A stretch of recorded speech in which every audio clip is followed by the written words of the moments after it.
We're diving into week 2 of the Storyteller series. So if you have your Bibles with you, turn in your Bibles to Luke chapter 15, 11 to 32.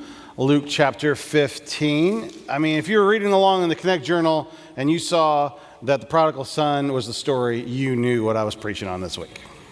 It's just a spoiler alert, right? You got that one. If you have no idea what this little thing is in my hand, I want to introduce you to it. This is our Connect Journal, a bookmark. I don't have my journal with me up here, but this is actually the most important part of the Connect Journal. This is the Bible readings that goes along with whatever we're going to be talking about on Sunday morning. So the Monday through Friday, there's about a 5-10 minute Bible reading on reflection time that you can participate in that we'd love to introduce you to. These laminated bookmarks are out on the welcome desk. Feel free to pick one up. And if you go, man, I have lost mine, it's okay. Get another one. We are happy to make more of these. They are also always available on the Eastland app and on the website. You might want to just book that on your web browser on your phone. I know I've had to do that.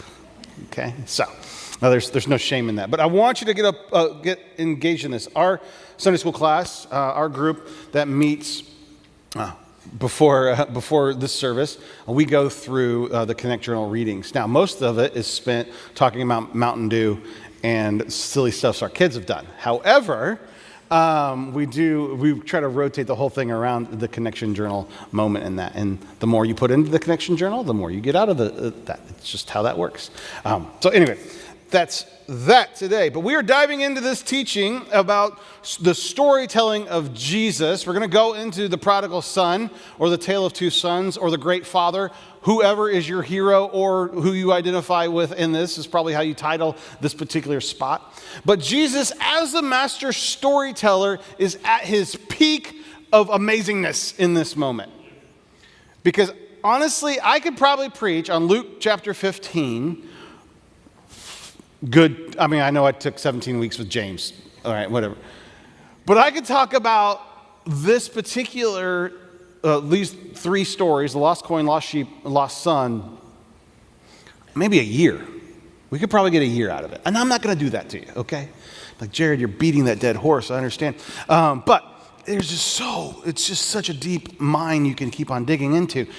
But why I bring that even up is because this is Jesus grabbing a hold of the attention of everyone that's in the audience. From the Pharisees to the tax collectors, because they're all there. From the people who don't belong to the people who kind of skipped work that day, to the kids who ran away and are kind of, not supposed to be wherever they're at. To the Pharisees and the Sadducees in the crowd trying to pin Jesus against the wall and thinking they're too good for this guy. Like the whole crowd, he connects with all of them in this moment. And it's just absolutely amazing. And he does it in this moment because he picks a pain point that if you are a parent, you definitely can feel at any time. It's the terror, it's the anxiety, it is the frustration, it is the fear of losing a child. Now, if you've never experienced a child not being where they're supposed to be, and you have no idea where they're at, you haven't really lived. You didn't know your heart rate or your blood pressure could be actually that high. It is a new level of abject terror. So go back in time with me, 14 years to Christmas. And I am a dad of twins, of 2-year-old twins. They are wonderful children. My son at this time is a picture-perfect toddler. The easiest toddler in the history of mankind was Bowen Hauser. You guys are trying to where's the joke? No, seriously.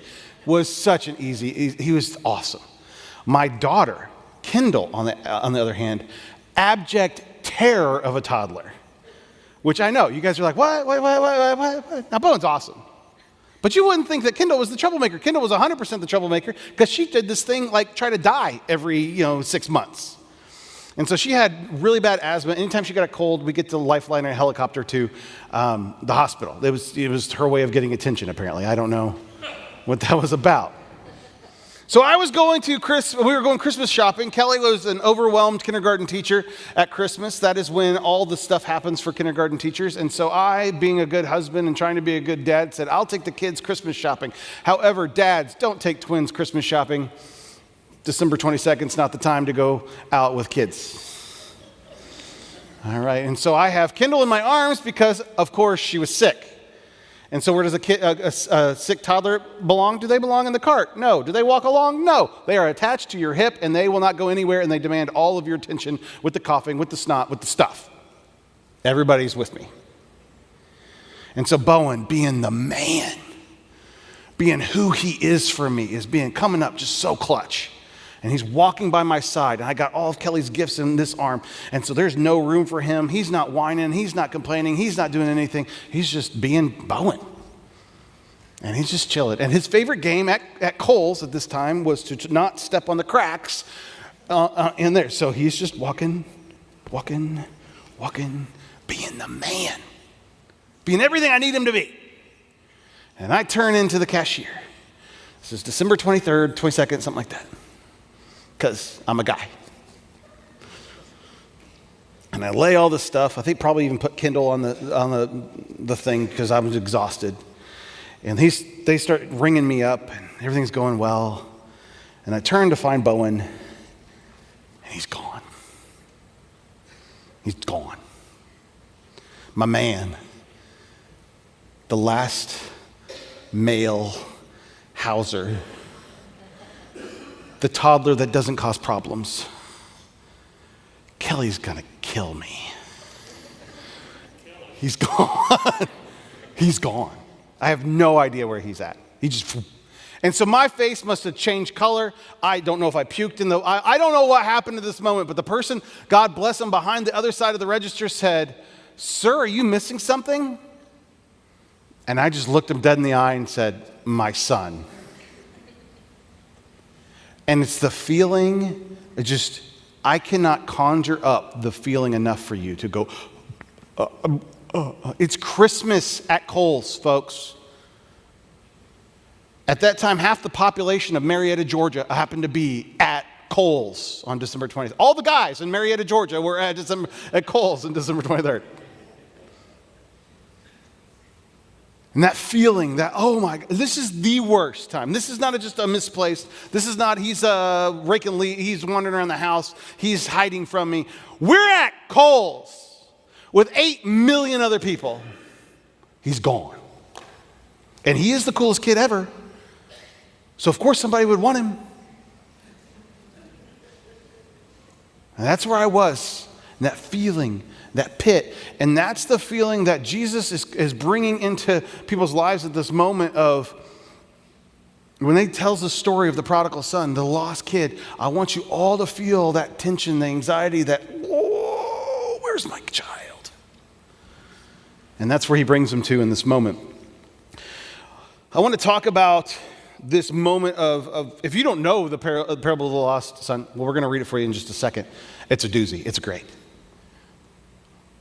But this idea of grace permeates this story of someone who needs grace so bad. Actually, lots of people in this story need grace really, really bad. And as also a father of twins, you start to realize real quick, I'm an only child, so I don't understand this. I've been trying to understand this. I met some other only children, or found out other people were only children yesterday at the funeral dinner, and they get me, and I appreciated that. We became best friends. Sherry Stewart. Because we're only children. We don't understand this concept of siblings needing everything to be fair. And also when you have twins, this concept of everything needing to be fair, just because they split everything. Everything. Ours is a little different because they're fraternal instead of 2 girls or 2 boys, so that helps out a little bit. But everything has to be fair, and I don't understand this concept. I'm like, get over it. But when we look at grace, and the grace applied in this moment, it's not fair. And we don't want it to be.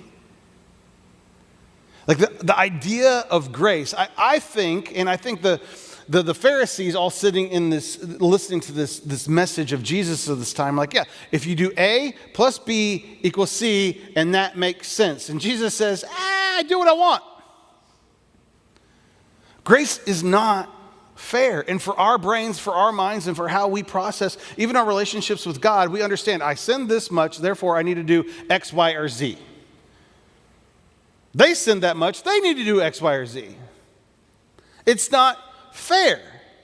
Have you ever been jealous of the person or heard about someone who, like, they lived their whole life apart from Jesus and on their deathbed they gave it back? Like, that doesn't make up for all the dumb stuff you did. And Jesus is like, yeah, it does. I control grace, you don't. It's not fair. And you know what? You don't want it to be fair. Because if we stop and we think about grace and how God forgives us for about 5 seconds, we're like, yeah, I'm glad you didn't bring that up, Jesus. And it doesn't matter. Let's not keep score. Put the scoreboard away. It's okay. But in my life, if I apply it to other people, I always want it to be fair. They didn't get what they deserved.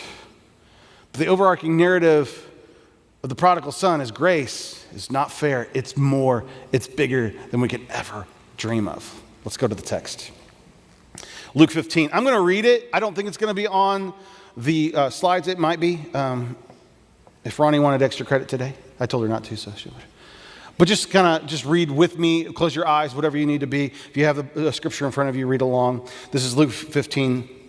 Jesus continued. There was a man who had 2 sons. The younger one said to his father, Father, give me my share of the estate. So he divided the property between them. Not long after that, the younger son got together all he had, set off for a distant country, and they squandered his wealth in wild living. After he'd spent everything, there was a severe famine in that whole country, and he began to be in need. So he went along and hired himself out to a citizen of that country, who sent him to his fields to feed the pigs. He longed to fill his stomach with the pods that the pigs were eating, but no one gave him anything. When he came to his senses, he said, How many of my father's hired servants have food to spare, and here I am, starving to death? I will set out and go back to my father and say to him, Father, I have sinned against heaven and against you. I am no longer worthy to be called your son. Make me like one of your hired servants. So he got up and went to his father. Now you can underline this next part because, But while he was still a long way off, his father saw him, was filled with compassion for him, and he ran to his son, threw his arms around him, and kissed him. The son said to him, Father, I have sinned against heaven and against you. I am no longer worthy to be called your son. But the father said to his servants, Quick! Bring the best robe and put it on him. Put a ring on his fingers, sandals on his feet. Bring the fatted calf and kill it. Let's have a feast and celebrate. For this son of mine was dead and now is alive again. He was lost and is found. So they began to celebrate. Meanwhile, the older son was in the field. When he came near the house, he heard music and dancing. So he called one of the servants and asked, What in the world is going on? Emphasis added by Jared.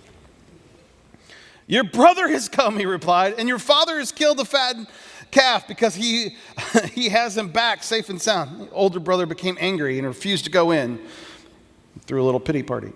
So his father went out and pleaded with him, but he answered his father, Look, all these years I've been slaving for you and never disobeyed your orders. Yet you never gave me even a young goat so I could celebrate with my friends. But when this son of yours, who has squandered your property with prostitutes, comes home, you killed the fattened calf for him. My son, the father said, You're always with me, and everything I have is yours. But we had to celebrate and be glad because this brother of yours was dead and is now alive again. He was lost and is found.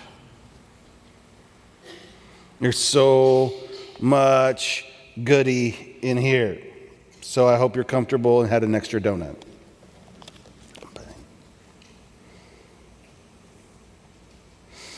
First, the younger one, verse 12, the younger one said to his father, Father, give me my share of the estate. which is basically, give me my inheritance now. In fact, I wish you were dead so I could have my money. Think about how that would go over. Think about how you'd feel as the dad. Think about the heartbreak in that. If you would hurry up and die so I could have your inheritance, that'd be great, because you were just lasting a little long.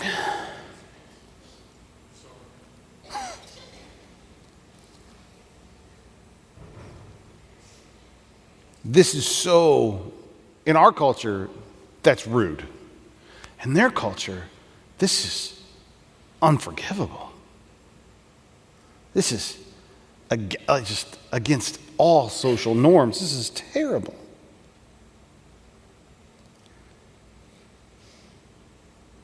You see this happen. It continues to go along. I love this as when he came to his senses, when he had a divine Gibbs slap, if you were an NCIS fan, upside the head. What brought this to your attention? The living in the pig pen, or the eating slop, or the starving to death? Which one of these things? Man, this was a bad idea. Anyway. Verse 20. But while he was still a long way off. The point in that is he was looked for. You got this idea of a dad who every day things are going on, he's managing his affairs, but one eye is always to the hill. The one that he would be coming over if his son ever came home. While he was still along. I love that the son can't even get through his spiel, his prepared speech. I just have this vision of, Dad, I'm sorry. Yeah, hey, get the calf. I'm really bad, but sorry about all this stuff. Yeah, get the calf, throw a party, get the music. Guys, no, not those. Get the whole mariachi band. We're going to have fun tonight. It's going to tacos for everybody. Let's go, let's go, let's go. And he's still apologizing and just totally being ignored.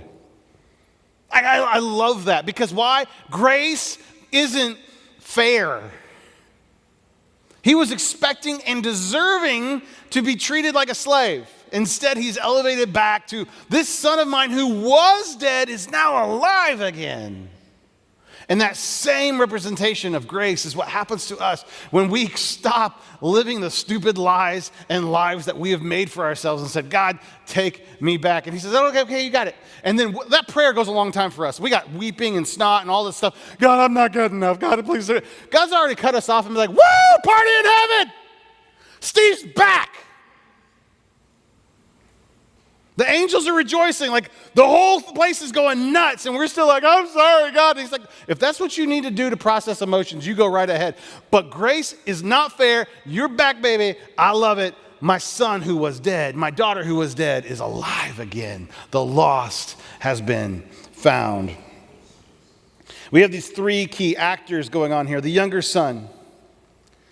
The person who has wished his father dead, who has strayed totally far away. And in that crowd, in that moment, everybody knew who the prodigal son was. There probably was some elbows thrown, a little side eye going on, like the tax collector over there. The mob boss, the guy who's betrayed his country to collect taxes for Rome. Yeah, that dude, that's who's being talked about right there. The guy who actually brought 3 prostitutes to Jesus' talk, that might be the guy who Jesus is talking to.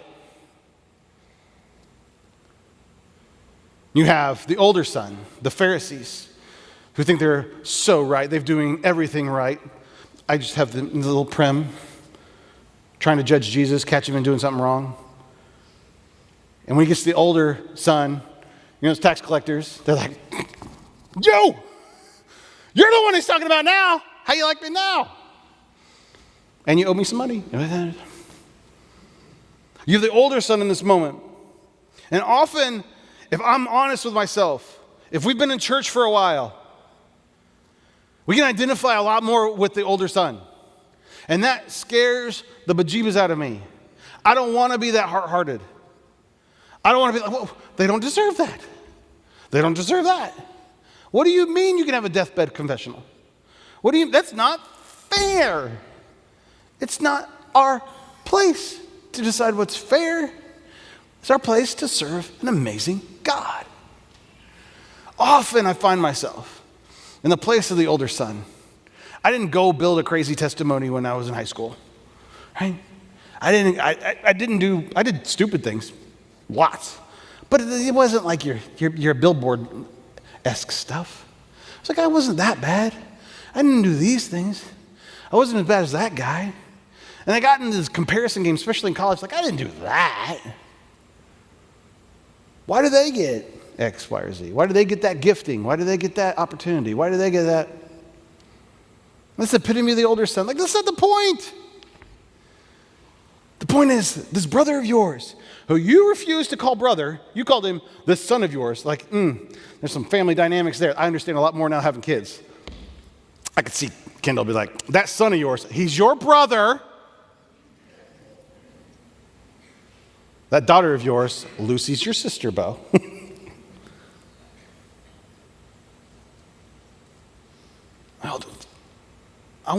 I got to gut check myself.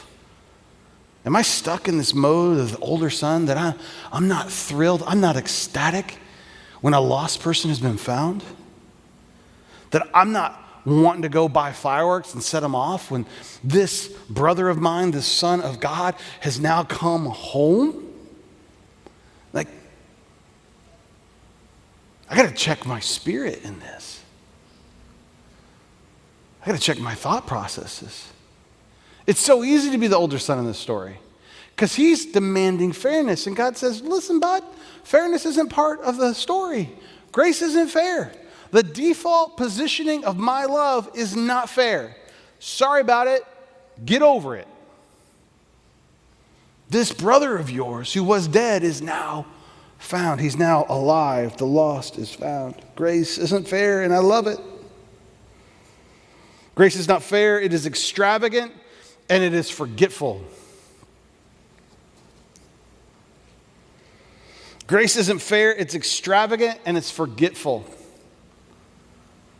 I love that all the hurt, all the sleepless nights are forgotten when he gets to hold his son. Like, think about that. Like, he said, I hope you die. Give me my money. You are living too long. And the response to that is, put a ring on his finger, bear hug him. I just have this idea of the feet aren't touching the ground, and he's still trying to give excuses. And he's like, I don't care. Grace isn't fair. It's extravagant and forgetful. And that's how God sees us when we turn our hearts to him. When we ask for his forgiveness, when we turn towards home being our Father's house. Grace is not fair. It's extravagant and forgetful.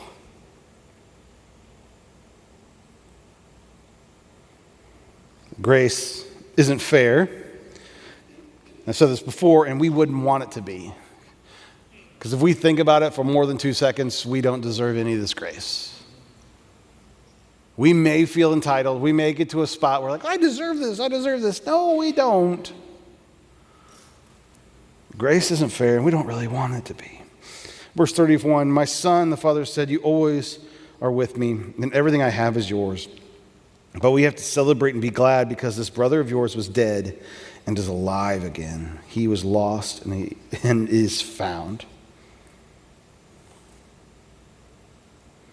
My son, who was dead, is now alive.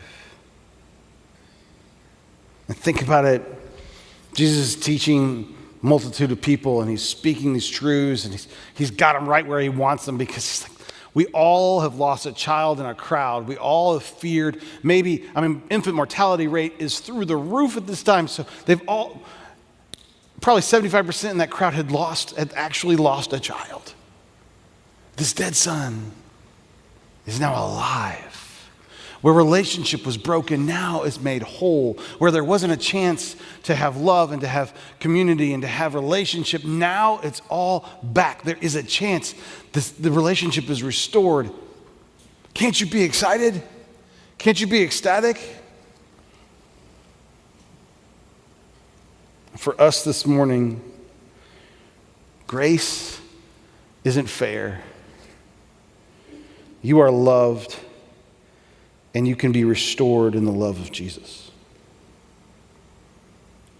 Running back to God all it takes is you making the choice to make him Lord of your life and asking him to forgive you. Just like the prodigal, just like the lost son. Says, this is dumb. I'm getting up and I'm going home. I think for many of us, we continue, maybe out of hard-headedness or hard-heartedness, we continue to try to live life the way we want to. I'll do it myself. And we have this attitude, this false feeling of self-reliance that it will be better if we can just do it. And really, it's just our pride getting in the way of saying, I'm trying to fill these broken things in my heart with stuff that doesn't matter. And I know the real answer. My daddy has all the answers. My daddy's servants have better self-fulfillment than I am, and I'm chasing all these different things. I just need to go home.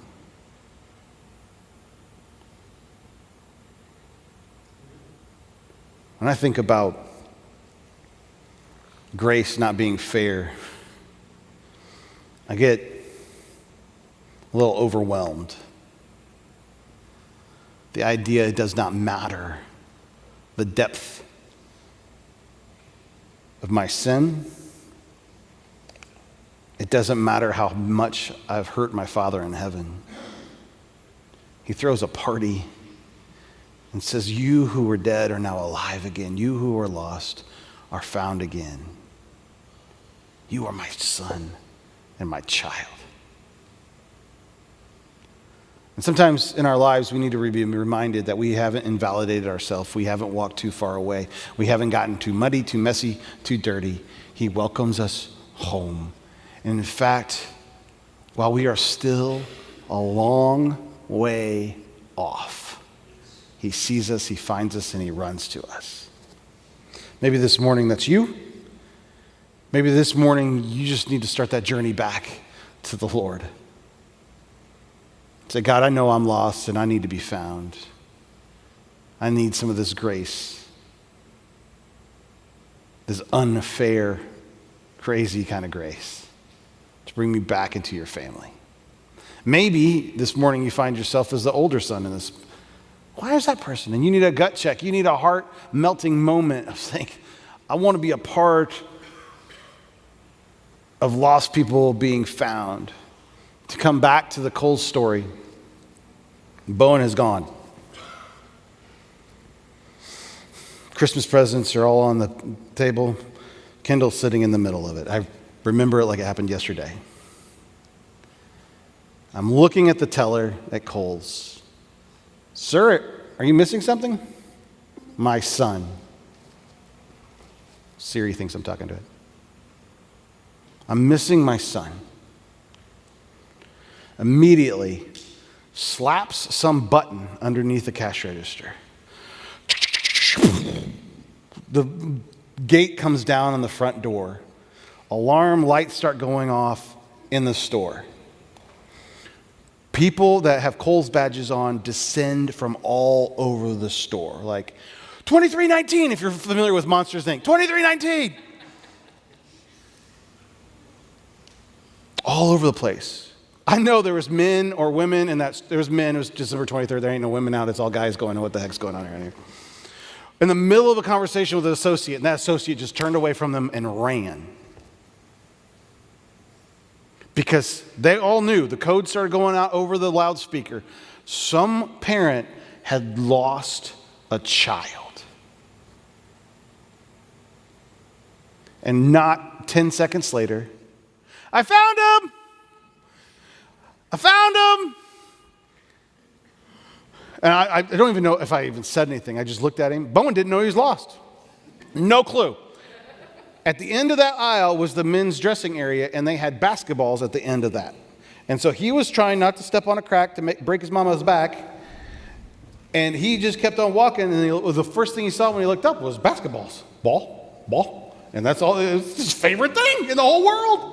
He didn't even know he was lost. His dad knew he was lost. His dad experienced his first panic attack right there. I tell that story because of, one, I got my child back.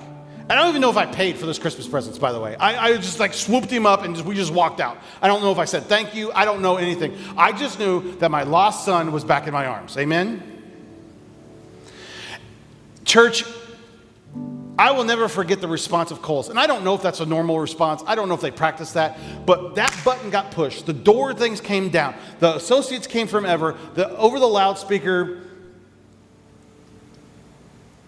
If you're a parent of a lost child, church, that's how we got to respond. That's how our attitude should be. Our response should be anytime we see someone hurting, someone walking away from the Lord. Is we are all in this together to bring lost things found. Our children who are dead, to bring them back to life again. And we do that. Grace isn't fair. It doesn't matter their story. I'm reminded of Sarah, the administrative assistant here at the church. You know what she used to do? Her hobby used to be? This is really cool. This is really cool. You know what Sarah's hobby used to be? She used to go to strip joints around town and pray and take meals and pray for the women in those strip joints and lead them to Jesus. That's what she used to do. You didn't know that she was that cool, did you? But that's the attitude. Now, maybe all of us aren't called to go into strip joints and minister to strippers. That takes a special kind of person, right? But we all called to see children of God who are lost, who are far away from the Lord, and bring them home and say, here he is. I found him. I found him. He's got a basketball. I don't know if he paid for it. I don't care. It's my child. And for you and for me today, that we can be people. I want to pray for this burden. That we would have the burden, maybe that movie playing in our head, that every single person that we meet and that we see is a burden. It is people that are lost, that need to be found. It is dead, that need to come back to life again. Because I think, as I go through my day and I go through the busyness of my schedule and I go through my to-do list and I just run kids around, they got to this practice, they got to that practice, we ate food, one day down. I lose my burden for anybody else. As we watch TV and as we think about all these weird people on TV, I can't believe they're doing all that stuff, that each and every single one of those weird people deserve and need the grace of God. They're lost and they need to come home again. And so this morning, if you're lost and you need to come home, I hope you would pray with me. But if you need a burden for lost, I hope you pray with me as well. That we remember that moment of when we couldn't maybe find our child, but every person out there is someone's child. And all of us are children of the Lord, his creation, who through his unfair grace wants to bring him home to his chest. Would you pray with me? God, thank you so much.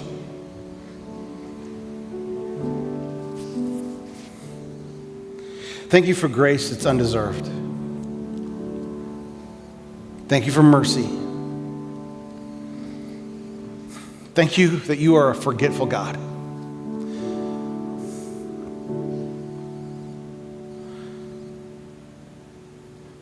Lord, as we think about you and come before you today, maybe we found ourselves coming in these doors today needing something. And Lord, if it's grace, if it's you, if it's a fresh outpouring, maybe we've been trying to hide from you. And today is a day in which we want to lay our lives at your feet and say, Daddy, will you forgive me? If that's us this morning, that we would feel the embrace of the Lord Almighty, pulling us close to his chest and starting the party in heaven for our very soul.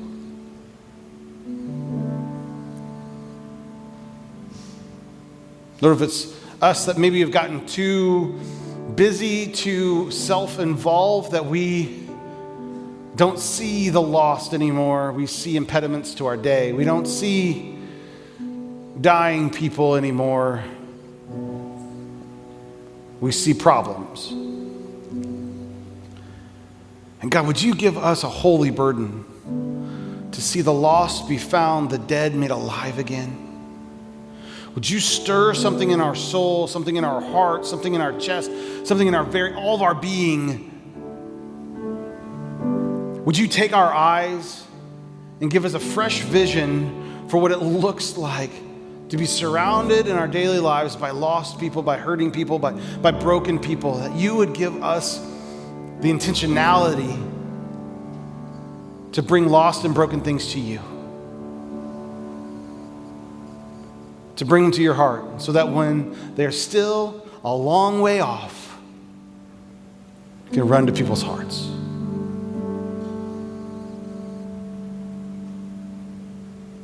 Lord, I pray for this burden. I pray that you'd light that fire in my chest, that I'm desperate to reunite lost people to their daddy in heaven. That I don't live my days for myself. I don't live my days for my own comfort. I don't get self-absorbed, but I live them for lost people, for the dead to be made alive again. In Jesus' holy name I pray. Amen.